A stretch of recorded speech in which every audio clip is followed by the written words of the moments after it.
Hello guys, मैं सुरेश कुमार आपका स्वागत करता हूं एजुकेशनल स्टडी पॉइंट आई में। मैं आज SCRT साइंस क्लास 7th की इकाई 1 को लेकर आया हूं। SCRT की जो सीरीज़ हम चला रहे हैं साइंस की, उसमें आज हम कक्षा 7 की इकाई 1 को लेकर आए हैं। ये आपकी बुक है SCRT 7। ये SCRT 7 विज्ञान कक्षा 7 की बुक है, जिसमें आज हम इकाई 1 आपको पढ़ाएंगे। तो इकाई 1 में आज हम विकास की ऊंची पहुंच, किस प्रकार हमारा जो विकास हो रहा है मानव विज्ञान एवं प्रौद्योगिकी के बारे में आज हम आपको बताएंगे। तो इससे पहले हमने बहुत सारे 6 के, 7 के, 10 के, 9 के वीडियो पब्लिश कर दिए हैं। हमारे चैनल पर जाकर विजिट कर लेना, ताकि आपको विज्ञान की फैक्ट टू फैक्ट सही तरीके से समझ विकसित हो सके। कोई भी कम्पिटिटिव एग्ज़ाम हो या आप किसी भी TGT का एग्ज़ाम दे रहे हैं, उसके लिए बहुत ये श्रृंखला इंपॉर्टेंट होगी। आइए चलते हैं आज इकाई 1 की ओर, और हमारे चैनल को सब्सक्राइब कर लेना तथा लाइक शेयर अवश्य करना, कमेंट करना। धन्यवाद। मानव विज्ञान एवं प्रौद्योगिकी, तो इसमें आज हमें पढ़ना है कक्षा 7 में। आपने अपने दैनिक जीवन में कार्य की सुगमता का अनुभव अवश्य किया होगा।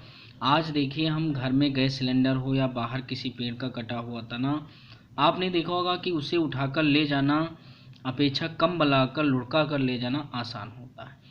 यहाँ आप विचार कर रहे होंगे तो पाएंगे इस प्रकार का कार्य वैज्ञानिक सिद्धांत पर आधारित है। अर्थात लुढ़का कर तने या सिलेंडर जैसी वस्तु को ले जाने में घर्षण बल कम लगता है, क्योंकि आप सीधे, जैसे ये पेन है, पेन को आप खींच कर ले जाइए, ऐसे तो क्या होगा, इसमें घर्षण लगेगा। जबकि इसको लुढ़का कर ले जाएंगे तो इसको ले जाना आसान होगा। इसी प्रकार बैलगाड़ी में पहिया लगे होते घर्षण बल कम हो जाता है, और बोझ से लदी बैलगाड़ी को बैलों द्वारा खींचना सरल हो जाता है। बैलगाड़ी द्वारा कम ऊर्जा व्यय करके भारी बोझ को एक स्थान से दूसरे स्थान तक आसानी से ले जाया जा सकता है। यह विज्ञान द्वारा ही संभव है, यानी विज्ञान और प्रौद्योगिकी के द्वारा बहुत सारा विकास हुआ है। इस प्रकार यहाँ पर हम कह सकते हैं, विज्ञान के जो नियम होते हैं उनका उपयोग करके मनुष्य ने कार्य को सरल बनाने और बैलगाड़ी जैसा साधन विकसित कर लिया है। यही प्रौद्योगिकी है। तो उम्मीद करते हैं आपको प्रौद्योगिकी समझ में आया होगा, यानी विज्ञान के नियमों और सिद्धांतों का प्रयोग करके मानव उस कार्य को आसानी से कर सकता है। इसी को हम प्रौद्योगिकी के नाम से जानते हैं। जैसे मनुष्य का मस्तिष्क अन्य सभी जीवधारियों की अपेक्षा अधिक विकसित होता है। मनुष्य अपने विचार शक्ति का उपयोग प्रकृति में होने वाली विभिन्न घटनाओं के बारे में जानने का प्रयास करता है। इस प्रकार हम कह सकते हैं, एकत्रित ज्ञान का उपयोग मनुष्य ने अपने जीवन की आवश्यकताओं की पूर्ति हेतु जीवन को आरामदायक व आनंदमय बनाने के लिए किया है। तो प्रौद्योगिकी की अगर डिफिनीशन लिखनी हो तो हो जाएगा, विज्ञान के नियमों और सिद्धांतों के अनुप्रयोग से मानव हित में संसाधनों का निर्माण ही प्रौद्योगिकी कहलाता है। यानी सिद्धांत और जो नियम हैं विज्ञान के, उनका अनुप्रयोग करके मानव हित में जब इसका उपयोग किया जाता है तो इसी को हम प्रौद्योगिकी कहते हैं। अब जैसे इस युग में देखा जाए, विभिन्न क्षेत्रों में नए नए आविष्कार हुए हैं। उदाहरण के लिए देखा जाए, जैसे भाप के इंजन से रेल चली, बड़े बड़े जहाज़ों का निर्माण हुआ। जब पेट्रोल उपलब्ध हो गया तो ऐसे हल्के इंजन बनाना संभव हो सका जो आज बहुत शक्तिशाली थे। इन इंजनों का उपयोग हवाई जहाज़ उड़ाने के लिए किया जा रहा है। आजकल नित्य नए नए प्रकार के हवाई जहाज़ों का विकास हो रहा है। भारत में चालक रहित लड़ाकू विमान, यानी हवाई जहाज़ को चलाने के लिए कोई ना कोई चालक की आवश्यकता होती, लेकिन आज ऐसे इंजनों का भी विकास हुआ है जो चालक रहित लड़ाकू विमान चलाते हैं। यानी इसमें कोई भी चालक नहीं होता, तब भी ये उड़ने में संभव है, उड़ाने में संभव हुआ है। किसके द्वारा? विज्ञान के द्वारा। लंदन से न्यूयॉर्क तक की यात्रा 3 घंटे में सुपरसोनिक जेट द्वारा तय की जा सकती है, जबकि जंबो जेट एयरक्राफ्ट 1 घंटे में लगभग 900 किलोमीटर दूरी तय करता है। यानी इतनी हाई स्पीड की जो हैं चलाए जाते हैं। हेलीकॉप्टर 1 घंटे में 250 किलोमीटर दूरी तय करता है। समुद्री मार्ग से माल तथा सवारी ढोने के लिए बड़े बड़े जहाज़ों का प्रयोग होता है। बीमार होने पर पहले लोग घरेलू उपचार करते थे, पहले लोग असमय निधन हो जाया करता था, परंतु अब लगभग सभी गांवों में प्राथमिक चिकित्सा केंद्रों द्वारा डॉक्टरों द्वारा जांच कर इलाज किया जाता है। आजकल बड़े बड़े चिकित्सालयों में विभिन्न प्रकार के रोगों संबंधी जांच सुविधाएं उपलब्ध हैं, जैसे आप जानते खून की जांच, पेशाब की जांच, मल की जांच, एक्सरे, अल्ट्रासाउंड कराकर उचित उपचार किया जा रहा है। स्कैनर द्वारा देखा जाए मस्तिष्क की जांच होती, तो यहाँ से देखो क्लियर हो रहा, जो मस्तिष्क को जांच करने की मशीन है उसे क्या कहते हैं, स्कैनर। शरीर के अंदर के भागों की जांच करने के लिए मशीन में एंडोस्कोप का प्रयोग किया जाता है।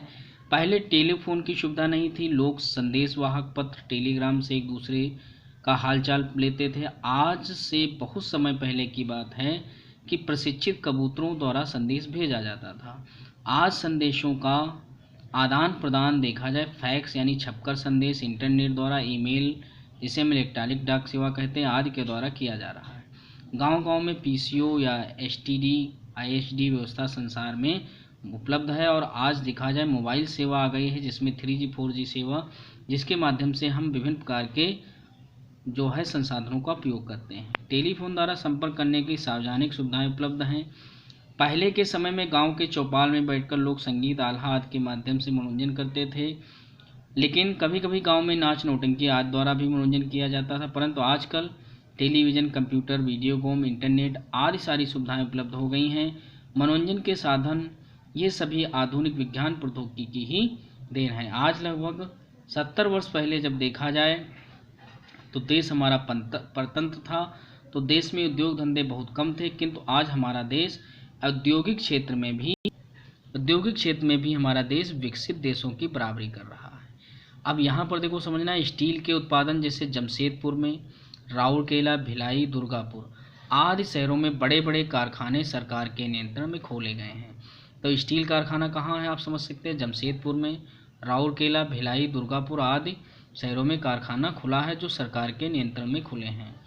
आगे देखा जाए तो रिहंद में जल शक्ति विद्युत बनाने हेतु तो hydro electric power station, Obra, Anpara, Panki, Unchahar आदि स्थानों पर कोयले से विद्युत जो है नेशनल थर्मल पावर कॉरपोरेशन के पावर स्टेशन स्थापित किए गए। मतलब ये विद्युत उत्पादन के लिए भी आज हमारा देश अग्रणी है। इसी प्रकार देखा जाए नाभिकीय ऊर्जा विद्युत संयंत्र यानी नाभिक के द्वारा ऊर्जा संयंत्र लगाए गए हैं। तो नाभिक के द्वारा ट्राम्बे है, नरोरा है, राणा सागर है, कलपक्कम है, ये क्या है, एटॉमिक पावर स्टेशन कार्य कर रहे हैं। तो इस प्रकार आप देखेंगे जो आपकी जल शक्ति विद्युत वाले हैं हाइड्रोक्लोरिक स्टेशन, ओबरा, अनपरा, पनकी, ऊंचाहार, तो आप ये जल विद्युत वाले हैं, इनको भी आसानी से समझते हैं, जल विद्युत, ओबरा, अनपरा, पनकी, ऊंचाहार। जबकि कोयले द्वारा जो विद्युत का उत्पादन होता है उसके लिए थर्मल पावर कॉरपोरेशन स्टेशन स्थापित किए गए हैं। इसी प्रकार देखा जाए नाभिकीय ऊर्जा के लिए, तो नाभिकीय ऊर्जा के लिए देखा जाए ट्राम्बे, नरोरा, राणा सागर, कलपक्कम, ये क्या हैं, ये आपके जो हैं नाभिकीय ऊर्जा द्वारा जो है विद्युत का उत्पादन होता है। अब इसी प्रकार देखा जाए खेती करने के तरीकों में परिवर्तन आया। पहले किसान कृषि के परंपरागत तरीकों से खेती करता था, आज उसके पास सिंचाई के लिए ढुकली, रहट आदि का साधन प्राचीन काल में थे। विडंबना से यह पर्याप्त उपजाऊ भूमि उपलब्ध होने पर भी खाद्यान्न का उत्पादन बहुत कम था और विदेशों में से हमें मंगवाना पड़ता था। आज कृषि के क्षेत्र में अनेक यंत्र और तकनीकी का विकास हो गया है। देश अन्न उत्पादन के क्षेत्र में आत्मनिर्भर हो गया है। अपने गांव में ट्रैक्टर चलते हुए अवश्य आपने देखा होगा, इसका प्रयोग हल के स्थान पर किया जाता है। आज फसल काटने की मशीन, ट्यूबवेल आदि का पर्याप्त व्यवस्था हो गई। 19 प्रकार के संशोधित बीज बने, यूरिया, सुपर फास्फेट आदि रासायनिक उर्वरकों का प्रयोग हुआ है। कृषि उपज बढ़ाने में पर्याप्त सफलता प्राप्त हुई है। अब हम विदेशों को अन्न निर्यात कर रहे हैं, यानी पहले हम आयात करते थे, आज हम इतना उत्पादन कर रहे हैं कि हम निर्यात कर पा रहे हैं, अपने यहाँ से देश को दूसरी जगह भेज रहे हैं। और ये सब कैसे संभव हुआ, ये हुआ है हरित क्रांति के द्वारा संभव। और हरित क्रांति क्या होता है, हरित क्रांति जिसमें अनाजों के उत्पादन के लिए क्रांतिकारी परिवर्तन किया जाता है, उसी को हम हरित क्रांति कहते हैं। आधुनिक कृषि उपकरणों, उन्नतशील बीजों, उर्वरकों, पर्याप्त सिंचाई के साधनों द्वारा कृषि उपज में आशातीत वृद्धि को हरित क्रांति कहते हैं। तो यहाँ हरित क्रांति की परिभाषा लिखी है, इसे भी आप आसानी से समझ सकते हैं, पढ़ सकते हैं। आजकल देखा जाए सब्जी उत्पादन, मत्स्य, कुक्कुट, रेशम, सुअर, ये सब क्या है, पालन के आधुनिक तरीकों का विकास हो गया है। यानी खेती के माध्यम से मत्स्य मतलब मछली का पालन, कुक्कुट मतलब मुर्गा का पालन, रेशम का पालन, सुअर का पालन, ये सब संभव हुए हैं। आधुनिक प्रौद्योगिकी, उन्नत प्रकार के मत्स्य बीज, संश्लेषित इंजेक्शन द्वारा 2350 किलोग्राम प्रति हेक्टेयर मत्स्य का उत्पादन होता है, यानी मछली का उत्पादन होता है। आगे चले तो संतुलित आहार, सामयिक टीकाकरण, अच्छी प्रजाति की मुर्गी जैसे ब्रायलर से प्रतिवर्ष 100 से 150 अंडे और व्हाइट हॉर्न से 256 से 285 अंडे प्रतिवर्ष प्राप्त किए जा रहे हैं। तो ये आपकी देख रहे हैं, ये मुर्गी की प्रजातियां हैं, ब्रायलर और व्हाइट। ब्रायलर और व्हाइट ये भी कभी कभी पूछा जाता है कि ब्रायलर किसकी प्रजाति है, तो ये सब आप अच्छी तरीके से समझ सकते हैं। रेशम के उत्पादन में हमारा देश आत्मनिर्भर हुआ है। इसका कारण हुआ है रेशम को कीटों के सहतूत के वृक्षों में वैज्ञानिक विधि से पाला जाता। तो आप ये भी समझ लीजिए रेशम कीड़ा किस में पाला जाता है, सहतूत के वृक्षों में। सूअरों के रखरखाव की नवीन विधियां विकसित हो चुकी हैं, जिससे संतुलित आहार, सामयिक टीकाकरण, उन्नत प्रजातियों का सुस्त सूअरों का पालन संभव हो रहा है। वैज्ञानिक तकनीकी विकास के साथ साथ पर्याप्त मात्रा में मछलियां, अंडे, मांस आदि का उत्पादन किया जा रहा है, जिससे हमारी बढ़ती हुई जनसंख्या को पौष्टिक आहार उपलब्ध हो रहा है तथा विदेशों में इसका निर्यात, विदेशों में मुद्रा भी अर्जित करने में सफलता प्राप्त हुई। इसी प्रकार सोलर कुकर, जैसे आप देखते हैं, सोलर कुकर द्वारा जो है ऊर्जा दक्ष उपकरणों का उपयोग व्यापक रूप से हो रहा है, जिससे गृहिणी दाल, चावल आदि रखकर सूर्य के प्रकाश में पकाने में संभव हुए हैं। अपना जरूरी कार्य भी करती हैं। सोलर कुकर में लगभग 2 घंटे के बाद दाल चावल पककर तैयार हो जाता है। इस प्रकार देखा जाए ऊर्जा की बचत में भी हम अग्रणी हो रहे हैं। इसके आगे देखा जाए तो विज्ञान ने प्रौद्योगिकी तथा प्रौद्योगिकी ने विज्ञान का विकास किया। अब बात यहाँ समझनी, विज्ञान का विकास प्रौद्योगिकी से हुआ है और इस प्रौद्योगिकी का विकास विज्ञान से हुआ है। तो यानी दोनों एक दूसरे पर निर्भर हैं। वास्तव में प्रौद्योगिकी तथा विज्ञान दोनों में एक दूसरे पर आश्रित हैं। प्रौद्योगिकी का विकास विज्ञान के नियमों सिद्धांतों के दैनिक जीवन में उपयोग से होता है। यही कारण है कि प्रौद्योगिकी को व्यवहारिक ज्ञान भी कहते हैं। इसी प्रकार विज्ञान का जितना अधिक विकास होता है उतना ही उत्तम प्रौद्योगिकी विकसित होती है। वास्तव में विज्ञान के प्रत्येक नए आविष्कार में प्रौद्योगिकी के विकास का मार्ग प्रशस्त हुआ है। यानी विज्ञान और प्रौद्योगिकी दोनों विकास कर रहे हैं। विज्ञान के नियमों सिद्धांतों से प्रौद्योगिकी का और प्रौद्योगिकी के विकास से विज्ञान का विकास होता है। किसी भी नई प्रौद्योगिकी के उपयोग में मनुष्य जीवनचर्या या कार्यकुशलता सुधार आता है।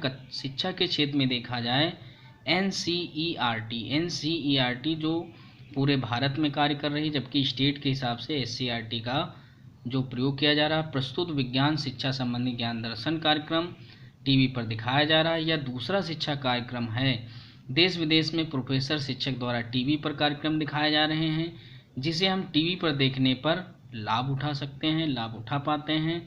अब हमारे देश में इसके माध्यम से शिक्षा दिए जाने पर जोर दिया जा रहा है। यानी पहले क्लास में या पारंपरिक तरीके से शिक्षा दी जाती थी, आज हम घर बैठे शिक्षा ग्रहण कर सकते हैं। आगे चलते कुछ बातों पर विज्ञान प्रौद्योगिकी के विकास में विभिन्न क्षेत्रों में क्रांतिकारी परिवर्तन क्या हुए हैं। सबसे पहले हम बात करते हैं औद्योगिक क्रांति की। आज हमारे देश में छोटी छोटी मशीनों से लेकर बड़ी बड़ी मशीनों का निर्माण हो रहा है। रेल इंजन हो, हवाई जहाज हो, छोटे छोटे वाहन हो, बड़े बड़े जलपोत हो, उत्पादक मशीनें हो, मशीनों को तैयार करने वाली बड़ी भारी मशीनें सब हमारे देश में ही बनने लगे हैं। अब यहाँ पर और सुरक्षा के क्षेत्र में कहा जाए तो लड़ाकू विमान, युद्धपोत, पनडुब्बी, विविध प्रक्षेपास्त्र, विमान भेदी तोपें, टैंक आदि का निर्माण भी हमारे देश में हो रहा और इस प्रकार हम आत्मनिर्भर बने हैं। रेडियो, टेप रिकॉर्डर, टेलीविज़न, मनोरंजन के साधनों के निर्माण से स्वदेशी प्रौद्योगिकी का विकास हो रहा है। सूचना एवं प्रौद्योगिकी के क्षेत्र में भारत अग्रणी राष्ट्र की भूमिका निभा रहा है। औद्योगिक क्षेत्र में भारत का स्थान विश्व में छठा है प्रमुख राष्ट्र में, यानी प्रमुख राष्ट्रों में छठा स्थान है प्रौद्योगिकी के क्षेत्र में। अब आगे औद्योगिक क्षेत्र में आपने जान लिया, अब हम चलते जनसंचार के क्षेत्र में। कंप्यूटर, इलेक्ट्रॉनिक डाक सेवा जिसे हम ईमेल कहते हैं, इंटरनेट का विकास बहुत तेज़ी से हुआ है। इससे जनसंचार के क्षेत्र में क्रांति आई है। कंप्यूटर, ईमेल, इंटरनेट का क्या अर्थ है, आइए इसको समझते हैं। सबसे पहले हम कंप्यूटर समझते हैं। आपने देखा कक्षा 6 में पढ़ चुके होंगे कि कंप्यूटर एक इलेक्ट्रॉनिक मशीन है जिससे अनेक उपयोगी जटिल कार्य सरलता से संपन्न किए जा सकते हैं। व्यापक स्तर पर देखा जाए कंप्यूटरों का उपयोग रेल आरक्षण, आंकड़ों के रखरखाव, गणना, टाइप आदि प्रकार के कार्यों में किया जाता है। अब इंटरनेट की बात की जाए तो ये कंप्यूटर की एक तकनीक है, नवीनतम प्रणाली है विश्व के हजारों छोटे छोटे कंप्यूटर नेटवर्क टेलीफोन लाइन से जोड़ दिए जाते हैं और टेलीफोन लाइन की सहायता से जुड़े कंप्यूटर नेटवर्क को इंटरनेट कहते हैं। इसकी सहायता से हम कमरे में बैठे विश्व के विभिन्न देशों किसी भी विषय से संबंधित सूचनाएं, आंकड़े पल भर में प्राप्त कर लेते हैं। इनका संग्रह भी कर सकते हैं तथा नवीन पुस्तकें भी पढ़ सकते हैं, जिसे हम ई बुक के नाम से जानते हैं। अब चलते हैं इलेक्ट्रॉनिक डाक सेवा, जिसे हम ईमेल कहते हैं। यह कंप्यूटर एवं इंटरनेट पर आधारित संचार की सुविधा है। इससे द्वारा क्या होता है, कृत्रिम उपग्रहों के माध्यम से अन्य देश के कंप्यूटरों के सूचना, संदेश आदि का आदान प्रदान ईमेल के द्वारा यानी इलेक्ट्रॉनिक डाक सेवा द्वारा किया जाता है। यह एक देश से दूसरे देश में संदेश भेजने का सबसे सस्ता साधन है। भारतवर्ष में सिंगापुर को संदेश अत्यंत कम शुल्क पर पल भर में भेजा जा सकता है। मतलब आज दूर दराज तक एक देश से दूसरे देश में बड़ी आसानी से हम अपने संदेशों को भेज सकते हैं। आगे चले तो कृषि के क्षेत्र में तो देखा जाए जनसंख्या विस्फोट यानी जनसंख्या आशातीत वृद्धि हो जाने से भूमि पर दबाव बढ़ा, जिसके कारण खाद्यान्न की समस्या मानव के लिए विशेषकर चुनौती का रूप लेकर खड़ी हुई। किंतु कृषि के क्षेत्र में वैज्ञानिक आविष्कार हुए। ट्रैक्टर, अच्छे प्रकार के हल, ट्यूबवेल, कीटनाशक दवाइयाँ, उन्नत किस्म के बीज, रासायनिक उर्वरक आदि के प्रयोग से कृषि उपज में पर्याप्त वृद्धि हुई है। इसके फलस्वरूप हम अपनी बढ़ती हुई जनसंख्या को पर्याप्त मात्रा में खाद्यान्न उपलब्ध कराने के साथ साथ विदेशों में भी खाद्यान्न निर्यात करने में सफल हुए। यानी जिसकी हम भरपाई नहीं कर पा रहे थे, आयात करते थे, उसे आज हम निर्यात करने में भी सफलता प्राप्त की है। अब ईंधन की बात की जाए तो ईंधन पेड़, सूखी पत्ती, गोबर के उपले, लकड़ी, कोयला, मिट्टी का तेल आदि का प्रयोग करते थे। यही प्रमुख साधन थे। इसमें समय भी लगता था, श्रम भी लगता था और साथ में प्रदूषण भी होता था। लेकिन वर्तमान में डीजल, पेट्रोल, खाना पकाने की गैस, एलपीजी ईंधन बड़े पैमाने पर उत्पादन हो रहा है। एक स्थान से दूसरे स्थान तक इनको आवागमन उत्तम साधन उपलब्ध हो रहे हैं। इनके प्रयोग से समय श्रम दोनों की बचत होती है और साथ में ईंधन के क्षेत्र में क्रांति आई है। मतलब देखा जाए आज हम पर्यावरण प्रदूषण रहित ईंधन का विकास कर पाए हैं विज्ञान के माध्यम से। इसके आगे चलें तो चिकित्सा की बात की जाए तो चिकित्सा के क्षेत्र में भी बहुत परिवर्तन हुआ है। जैसे हैजा, मियादी बुखार आदि जो हैं, इस पर हम सफल इलाज करने के लिए नई औषधियों को खोज कर पाए हैं। इनका पर्याप्त उत्पादन भी हो रहा। चेचक, हैजा, काली खांसी, पोलियो, टीबी आदि की रोकथाम के लिए प्रतिरोधक टीकों का विकास हुआ है। अल्ट्रासाउंड, एक्सरे, एंडोस्कोपी, शरीर के अंदरूनी भागों की जांच हो रही है। इससे घातक बीमारियों को रोकथाम में तीव्र गति सफलता मिली है। इसके फलस्वरूप चिकित्सा के क्षेत्र में क्रांति आई हुई है। यानी चिकित्सा के क्षेत्र में विज्ञान टेक्नोलॉजी ने अपनी महत्वपूर्ण भूमिका निभाई है। राष्ट्रीय सुरक्षा। अब हम राष्ट्रीय सुरक्षा युद्ध की बात करें तो राष्ट्रीय सुरक्षा के क्षेत्र में हमारे देश में बहुत तेज़ी से उन्नति हुई है। इसकी नई एक क्रांति सी आ गई। पृथ्वी, अग्नि, त्रिशूल जैसी मिसाइलों का निर्माण हमारे देश में हो चुका है। इनका सफल प्रक्षेपण भी हुआ है।